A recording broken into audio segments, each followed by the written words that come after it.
سورۃ النساء آیت نمبر 159۔ اعوذ باللہ من الشیطان الرجیم، بسم اللہ الرحمن الرحیم۔ وَإِن مِّنْ أَهْلِ الْكِتَابِ، اور اہل کتاب میں سے کوئی نہیں ہے، الا مگر یہ، لَيُؤْمِنَنَّ بِهِ، البتہ وہ ضرور بضرور ایمان لائیں گے، بھی اس پر، قبل موتہ، اس کی موت سے پہلے، وَيَوْمَ الْقِيَامَةِ، اور روز قیامت، یکون علیہم شہیدا، وہ ہوں گے ان کے خلاف گواہی دینے والے۔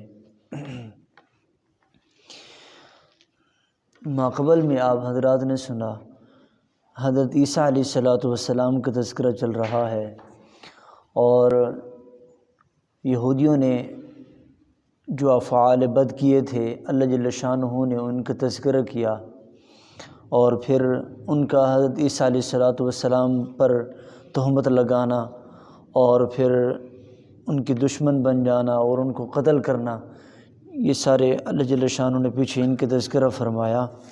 اب یہ جو آیت ہے، اس آیت مبارکہ کے اندر اللہ جل شانہ نے اس بات کا تذکرہ فرمایا ہے کہ حضرت عیسیٰ علیہ السلام دوبارہ زمین پر تشریف لائیں گے، اور یہ جو سارے لوگ ہیں، اہل کتاب ہیں، جو حضرت عیسیٰ علیہ السلام کا انکار کرتے ہیں، یہ دوبارہ ان پر ایمان لائیں گے۔ یہودیوں کا یہ عقیدہ ہے کہ حضرت عیسیٰ علیہ السلام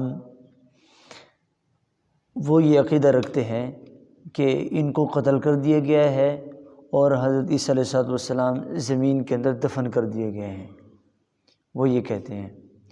نصارہ یہ کہتے ہیں کہ حضرت عیسیٰ علیہ السلام قتل کر دیے گئے اور زمین کے اندر دفن کر دیے گئے، پھر زندہ کر کے آسمانوں پہ اٹھائے گئے ہیں۔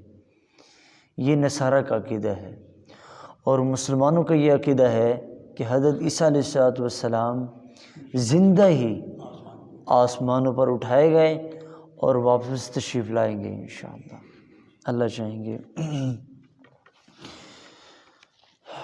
تو اللہ جل شانہ نے یہاں پر تذکرہ فرمایا ہے۔ اب دیکھیں کہ اللہ جل شانہ نے انبیاء کی یہ ترتیب بنائی ہے، عادت یہ ہے اللہ جل شانہ کی کہ کوئی بھی قوم اگر اس نبی کی مخالف ہو جائے تو دو صورتیں ہوتی ہیں۔ ایک صورت یہ ہوتی ہے کہ ان کی جو دلائل ہے، ان کی جو کوئی بات ہے وہ مانی جاتی ہے۔ اس میں نے عرض کیا تھا کہ صالح علیہ السلام کی قوم نے کیا کہا کہ اس پہاڑ سے اونٹ نہیں نکلے، تو بات پوری کر دی گئی، انہوں نے نہیں مانا، عذاب آ گیا۔ اس طریقے ایک صورت یہ ہے کہ قوم نہیں مانتی، پھر اللہ کی طرف سے عذاب آ جاتا ہے۔ دوسری صورت یہ ہے کہ قوم نہیں مانتی، اللہ جل شانہ اپنے نبی کو وہاں سے دوسری جگہ بھیج دیتے ہیں، پھر ان کو قوت دے کر ان پر غلبہ پانے کے لیے بھیج دیتے ہیں۔ جیسے حضرت ابراہیم علیہ السلام، وہ اپنے گھر والوں کے ساتھ رہتے تھے، ان کو دعوت دیتے تھے، انہوں نے نہیں مانا، پھر یہ وہاں سے ہجرت کر کے، یعنی عراق میں رہتے تھے، عراق سے ہجرت کر کے یہ غالباً عراق میں ہی آئے، ہجرت کر کے آئے، یہ اپنے علاقے میں رہتے تھے۔ تو اس طریقے سے حضرت موسیٰ علیہ السلام ہے کہ وہ مصر سے نکلے، مصر میں رہتے تھے، مصر سے نکلے شام میں آئے، پھر وہ جو پیچھے قوم تھی اللہ نے انہیں غرق کر دیا سمندر کے اندر۔ اور حضور علیہ السلام بھی ایسے ہی ہیں کہ آپ علیہ السلام مکہ مکرمہ میں تھے، قوم نے بات نہیں مانی، پھر اللہ جل شانہ نے مدینہ میں بھیجا، مدینہ میں قوت دی، اور پھر مکہ فتح کروایا۔ یہ صورت ہے۔ حضرت عیسیٰ علیہ السلام کی ایسے سمجھے کہ یوں ہجرت ہے، عیسیٰ علیہ السلام کی قوم نے نہیں مانا۔ یہ میں تقریر کر رہا ہوں نا، اس کو آپ سمجھنے کی کوشش کیجیے گا۔ حضرت عیسیٰ علیہ السلام کی قوم نے نہیں مانا، اللہ نے ان کی ہجرت آسمانوں کی طرف کر دی، اور پھر حضرت عیسیٰ علیہ السلام آخری زمانہ میں تشریف لائیں گے، اور سارے جو لوگ ہوں گے ان کی بات مانیں گے سارے، اور جو نہیں مانے گا وہ قتل کر دیا جائے گا، اور جو مانے گا وہی جو ہے نا ان کا پیروکار ہوگا، اور یعنی مطلب وہ بھی کلمہ یہی پڑھے گا حضور علیہ السلام والا، ان کا اپنا آپ کوئی کلمہ نہیں ہوگا۔ یوں ہجرت ہے۔ تو کوئی آدمی کہتے ہیں ان کی عجیب ہجرت ہے، دنیا سے دنیا کی طرف ہجرت ہے، یعنی ایک جگہ سے دوسری جگہ کی طرف ہجرت تو ہوتی رہتی ہے، لیکن ان کی ہجرت زمین سے آسمان کی طرف کیسے ہے؟ تعجب کی بات ہے۔ ویسے آپ اگر غور کریں تو حضرت عیسیٰ علیہ السلام کا سارا قصہ بڑا تعجب خیز ہے۔ حضرت عیسیٰ علیہ السلام ایسے نبی ہیں جن کی نانی سے لے کر حضرت عیسیٰ علیہ السلام تک سارا تذکرہ قرآن مجید میں تفصیل کے ساتھ آیا ہے۔ حضرت عیسیٰ علیہ السلام کی نانی یعنی حضرت بنت یعنی عمران کی بیوی، اذ قالت امرأۃ عمران ربی، عمران کی بیوی انہوں نے نظر مانی، اے اللہ میرے پیٹ میں جو بچہ ہے اس کو مسجد کے لیے وقف کریں گی۔ اب جب بچہ پیدا ہوا تو وہ تو بیٹی تھی، اب یہ بیٹی کون ہے؟ مریم علیہ السلام ہے۔ اور مریم علیہ السلام کس کی والدہ ہیں؟ حضرت عیسیٰ علیہ السلام کی والدہ ہیں۔ نانی سے تذکرہ شروع ہوتا ہے، والدہ سے پھر بیٹے کا تذکرہ، اور یہ بڑا تفصیل کے ساتھ ہے۔ اس طرح تفصیل سے تو وہ بہت کم قصہ ہے کسی اور کا، ان کے تفصیل کے ساتھ ہے اتنا۔ تو یہ بڑی ان کی ہر چیز تعجب یعنی خیز ہے، آدمی دیکھی تو معجزات نظر آتے ہیں۔ حضرت عیسیٰ علیہ السلام کی زندگی ساری ایسی ہے، انہوں نے مردوں کو زندہ کیا، اور یہی ہیں جن کی اتنی لمبی زندگی ہے۔ آپ دیکھیں کہ کس وقت دنیا سے آسمانوں پہ گئے اور پھر آخر میں آئیں گے، اتنے لمبا عرصہ۔ حضرت نوح علیہ السلام کے بارے میں تو سنتے ہیں کہ 950 سال ان کی دعوت و تبلیغ ہے، 950 سال۔ ان کی عمر کے بارے میں بسوں کا جاتا ہے 1700 سال ہے، بعضوں نے کہا ہے 1400 سال ہے۔ اتنی اگر ہو، لیکن یہ تو کہیں آگے جاتے ہیں۔ اللہ کے نبی صلی اللہ علیہ وسلم کو تو اب تک کتنے سال ہو چکے ہیں؟ 1400 سال۔ 1400 سال تو یہ ہے، اب آگے پتہ نہیں کتنا عرصہ ہے جس کے بعد قیامت سے پہلے جو ہے نا حضرت عیسیٰ علیہ السلام تشریف لائیں گے۔ تو ان کی عجیب زندگی ہے۔ اگلی بات کہ جس طرح حضرت آدم علیہ السلام وہ بغیر ماں اور باپ کے پیدا ہوئے، اسی طریقے سے ملتے جلتے یہ حضرت عیسیٰ علیہ السلام میں بغیر باپ کے پیدا ہوئے۔ تو ان کی ساری زندگی ہی ہے۔ تو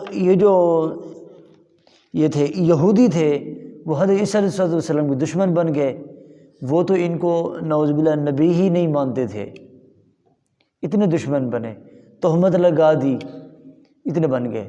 اور یہ جو عیسائی تھے وہ اتنا محبت میں آگے بڑھے کہ انہوں نے ان کو اللہ کا بیٹا بنا دیا، اتنی محبت میں آگے بڑھ گئے۔ لیکن اللہ جل شانہ نے اس امت کو امت وسطہ فرمایا، وَكَذَلِكَ جَعَلْنَاكُمْ أُمَّةً وَسَطًا، یعنی درمیان میں رہنے والی، درمیان درجے پر، کہ نہ محبت میں آگے بڑھے نہ نفرت میں، بلکہ درمیان میں یہ ہے۔ تو ہمارا کیا عقیدہ ہے کہ اللہ کے حضرت عیسیٰ علیہ السلام وہ زندہ ہی آسمانوں پر تشریف لے گئے ہیں، اور پھر آخری زمانہ میں تشریف لائیں گے واپس۔ حضرت ابو ہریرہ رضی اللہ عنہ کی روایت ہے، وہ فرماتے ہیں کہ اللہ کے نبی صلی اللہ علیہ وسلم شاہ فرمایا، جس کا مفہوم یہ ہے کہ حضرت عیسیٰ علیہ السلام آخر میں حاکم بن کر آئیں گے، عادل بن کر آئیں گے، اور اس وقت جب وہ اتریں گے کہ تمام پوری کائنات پر صرف ہی اسلام کی بات ہوگی، اس کے علاوہ اور کوئی بات نہیں سنی جائے گی۔ آپ اندازہ لگائیں کہ جب حضرت عیسیٰ علیہ السلام تشریف لائیں گے، ایک کافر اگر کسی درخت کے پیچھے چھپا ہوا ہے تو درخت ہی بول کر بتائے گا کہ میرے پیچھے کافر چھپا ہوا ہے۔ اس سے بڑا یعنی راحت والا زمانہ کیسے ہو سکتا ہے؟ ایک تو آدمی دل میں بات کہتا ہے، دل میں بات چھپی ہوئی ہے، دل کی بات نہیں ہوگی اس وقت تو چیزیں ہی بتا دیں گی کہ اس کے ساتھ کیا ہے۔ ہم تو سنتے ہیں نا کہ آخرت میں چیزیں بولیں گی، یہاں دنیا میں بول رہی ہیں، یہ دنیا میں بولیں گی۔ اس طرح جو ہے نا یہ زمانہ ہے، تو یہ ہے وَإِن مِّنْ أَهْلِ الْكِتَابِ، اور نہیں اہل کتاب، اہل کتاب میں جتنے ہیں یعنی یہودی ہوں عیسائی ہوں، جو بات مانے گا ان کو دیکھ کے مان لے گا، إِلَّا لَيُؤْمِنَنَّ بِهِ، وہ اس پر ضرور بضرور ایمان لائے گا قبل موتہ، ان کی موت سے پہلے۔ کن کی موت سے پہلے؟ کن کی موت سے پہلے؟ حضرت عیسیٰ علیہ السلام کی موت سے پہلے۔ حضرت عیسیٰ علیہ السلام ابھی ان کی وفات نہیں ہوئی، نہ وہ قتل ہوئے، اسی لیے تو فرمایا قبل موتہ، قبل موت عیسیٰ، ٹھیک ہے، عیسیٰ علیہ السلام کی موت سے پہلے یہ لوگ ان پر ایمان لائیں گے، ہاں ایمان لائیں گے یہ۔ تو یہ ہمارا عقیدہ بھی ہے۔ وَيَوْمَ الْقِيَامَةِ، اور قیامت کے دن یکون علیہم شہیدا، حضرت عیسیٰ علیہ السلام ان کے خلاف گواہی دیں گے۔ اب یہ بات وہاں پر واضح ہو جائے گی کون حضرت عیسیٰ علیہ السلام کا دشمن تھا اور کون ان کے محب تھا اور کون محبت کرنے والا تھا۔ یہ بات وہاں پر قیامت والے دن واضح ہو جائے گی۔ اسی لیے کہ یہ لوگ کہیں گے حضرت عیسیٰ علیہ السلام کے بارے میں کہ انہوں نے ہمیں کہا تھا کہ ہماری عبادت کرو، عیسائی کہیں گے۔ تو حضرت عیسیٰ علیہ السلام وہاں کھڑے ہوں گے، وہ کہیں گے اے باری تعالیٰ میں نے تو انہیں نہیں کہا تھا، میں نے نہیں کہا تھا، آپ میرے گواہ ہیں، اور آپ نہیں تو یہ امت جا کے گواہی دے گی، یعنی یہ امت محمدیہ جا کے گواہی دے گی کہ حضرت عیسیٰ علیہ السلام نے نہیں کہا۔ وہ سوال کریں گے یہ کہاں سے آ گئے، ہماری دلیل کے جواب یہ کیوں دے رہے ہیں، یہ جواب کیوں دینے آ گئے ہیں؟ تو یہ پھر امت کہے گی اے اللہ آپ نے قرآن مجید نازل فرمایا تھا، گویا کہ ہم سب گواہ ہیں کہ یہ قرآن مجید نازل فرمایا تو اس میں آپ نے فرمایا تھا، وہی بات ہم بتا رہے ہیں، آپ نے اپنے نبی پر قرآن اتارا تھا اور آپ کے نبی کے ذریعے ہمیں یہ بات پتہ چلی ہے، آج ہم گواہی دینے کے لیے آئے ہیں۔ تو یہ ہوگی وَيَوْمَ الْقِيَامَةِ يَكُونُ عَلَيْهِمْ شَهِيدًا۔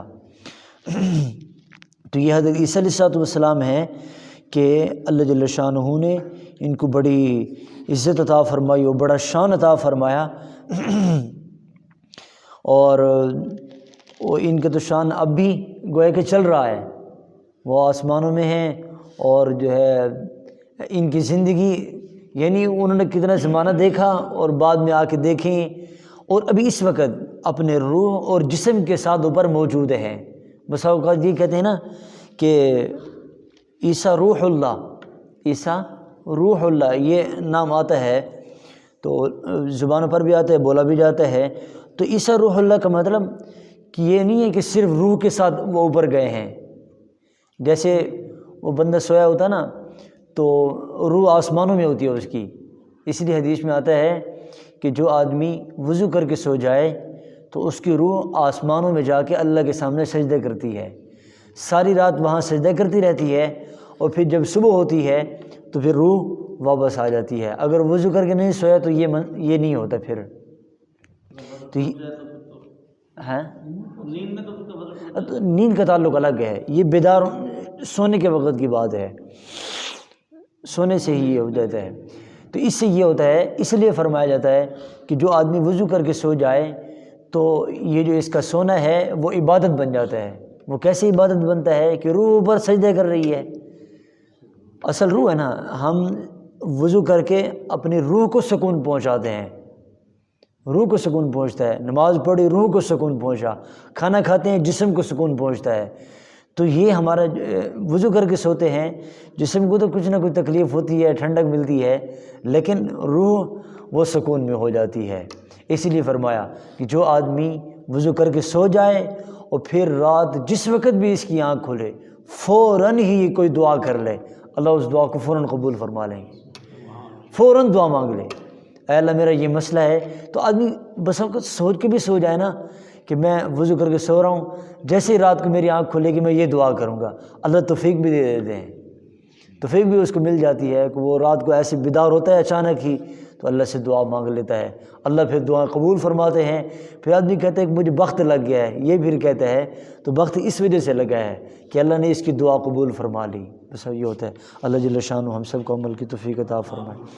بسم اللہ الرحمن الرحیم الحمد للہ رب العالمین اللہم صلی علی محمد النبی الامی وعلی آلہ وسلم تسلیما ربنا آتنا فی الدنیا حسنہ وفی الآخرۃ حسنہ وقنا عذاب النار وصلی اللہ تعالی علی النبی الکریم آمین آمین.